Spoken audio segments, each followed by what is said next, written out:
Startup ಶುರು ಮಾಡೋದು ಇವಾಗ ಈಸಿ ಇದೆ, ಆದ್ರೆ ಗವರ್ಮೆಂಟ್ ಇಂದ ಅಫಿಷಿಯಲ್ ರೆಕಗ್ನಿಷನ್ ಪಡೆಯೋದು, ನಿಮಗೆ ಟ್ಯಾಕ್ಸ್ ಬೆನಿಫಿಟ್, ಫಂಡಿಂಗ್ ಆಪರ್ಚುನಿಟೀಸ್ ಮತ್ತು ಇನ್ವೆಸ್ಟರ್ ಟ್ರಸ್ಟ್ ಬೇಕು ಅಂದ್ರೆ ಈ 60 ಸೆಕೆಂಡ್ ಪ್ರೊಸೆಸ್ ನಿಮಗೆ ತುಂಬಾ ಯೂಸ್ಫುಲ್. ಸ್ಟೆಪ್ 1, ಮೊದಲು ನಿಮ್ಮ ಕಂಪನಿ ರಿಜಿಸ್ಟರ್ ಮಾಡಿ. ಇದು ಪ್ರೈವೇಟ್ ಲಿಮಿಟೆಡ್ ಆಗಿರಬಹುದು, LLP ಆಗಿರಬಹುದು ಅಥವಾ ಪಾರ್ಟ್ನರ್ಶಿಪ್ ಫರ್ಮ್ ಆಗಿರಬಹುದು.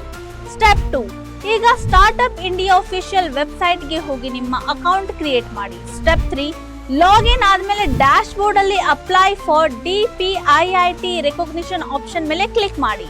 ಸ್ಟೆಪ್ 4, ಇಲ್ಲಿ ನಿಮ್ಮ ಸ್ಟಾರ್ಟ್ಅಪ್ ನ ಬೇಸಿಕ್ ಡೀಟೇಲ್ಸ್ ಫಿಲ್ ಮಾಡಿ.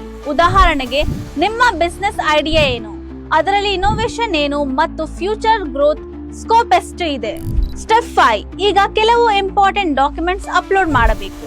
Incorporation certificate, PAN card details ಮತ್ತು ಒಂದು ಶಾರ್ಟ್ ಪಿಚ್ ಡೆಕ್ ಅಥವಾ ಸಿಂಪಲ್ ವಿಡಿಯೋ ಅಲ್ಲಿ ನಿಮ್ಮ ಪ್ರಾಡಕ್ಟ್ ಅಥವಾ ಸರ್ವಿಸ್ ಎಕ್ಸ್ಪ್ಲೇನ್ ಮಾಡಿ. ಸ್ಟೆಪ್ 6, ಕೊನೆಯ ಸೆಲ್ಫ್ ಡಿಕ್ಲರೇಷನ್ ಅಕ್ಸೆಪ್ಟ್ ಮಾಡಿ ಮತ್ತು ಫಾರ್ಮ್ ಸಬ್ಮಿಟ್ ಮಾಡಿ. ಅಷ್ಟೇ, ಎಲ್ಲ ಡೀಟೇಲ್ಸ್ ಸರಿ ಇದ್ದರೆ ಜನರಲಿ 2 ಇಂದ 7 ವರ್ಕಿಂಗ್ ಡೇಸ್ ಒಳಗಡೆ ಅಪ್ರೂವಲ್ ಸಿಗುತ್ತೆ. ಅದಾದ ಮೇಲೆ ನಿಮ್ಮ DPIIT ರೆಕಗ್ನಿಷನ್ ಸರ್ಟಿಫಿಕೇಟ್ ಡೈರೆಕ್ಟ್ ಆಗಿ ಡೌನ್ಲೋಡ್ ಮಾಡಬಹುದು. ಮತ್ತು ಈ ರೆಕಗ್ನಿಷನ್ ಇಂದ ಸ್ಟಾರ್ಟ್ಅಪ್ ಗೆ ಸಿಗೋದು ಟ್ಯಾಕ್ಸ್ ಬೆನಿಫಿಟ್, ಫಂಡಿಂಗ್ ಮತ್ತು investor access, government scheme support ಮತ್ತು ಮಾರ್ಕೆಟ್ ಅಲ್ಲಿ ಬೆಟರ್ ಕ್ರೆಡಿಬಿಲಿಟಿ. ಪ್ರೊಸೆಸ್ ಸಿಂಪಲ್ ಇದೆ, ಫುಲ್ಲಿ ಆನ್ಲೈನ್ ಇದೆ ಮತ್ತು ಪ್ರತಿ ಸೀರಿಯಸ್ ಸ್ಟಾರ್ಟ್ಅಪ್ ಫೌಂಡರ್ ಗೆ ಇದರ ಬಗ್ಗೆ ಗೊತ್ತಿರಬೇಕು. ಇಂಥ ಯೂಸ್ಫುಲ್ ಬಿಸ್ನೆಸ್ ಮತ್ತು ಸ್ಟಾರ್ಟ್ಅಪ್ ಕಾಂಟೆಂಟ್ ಗೆ ನಮ್ಮ ಚಾನೆಲ್ ಸಬ್ಸ್ಕ್ರೈಬ್ ಮಾಡಿ.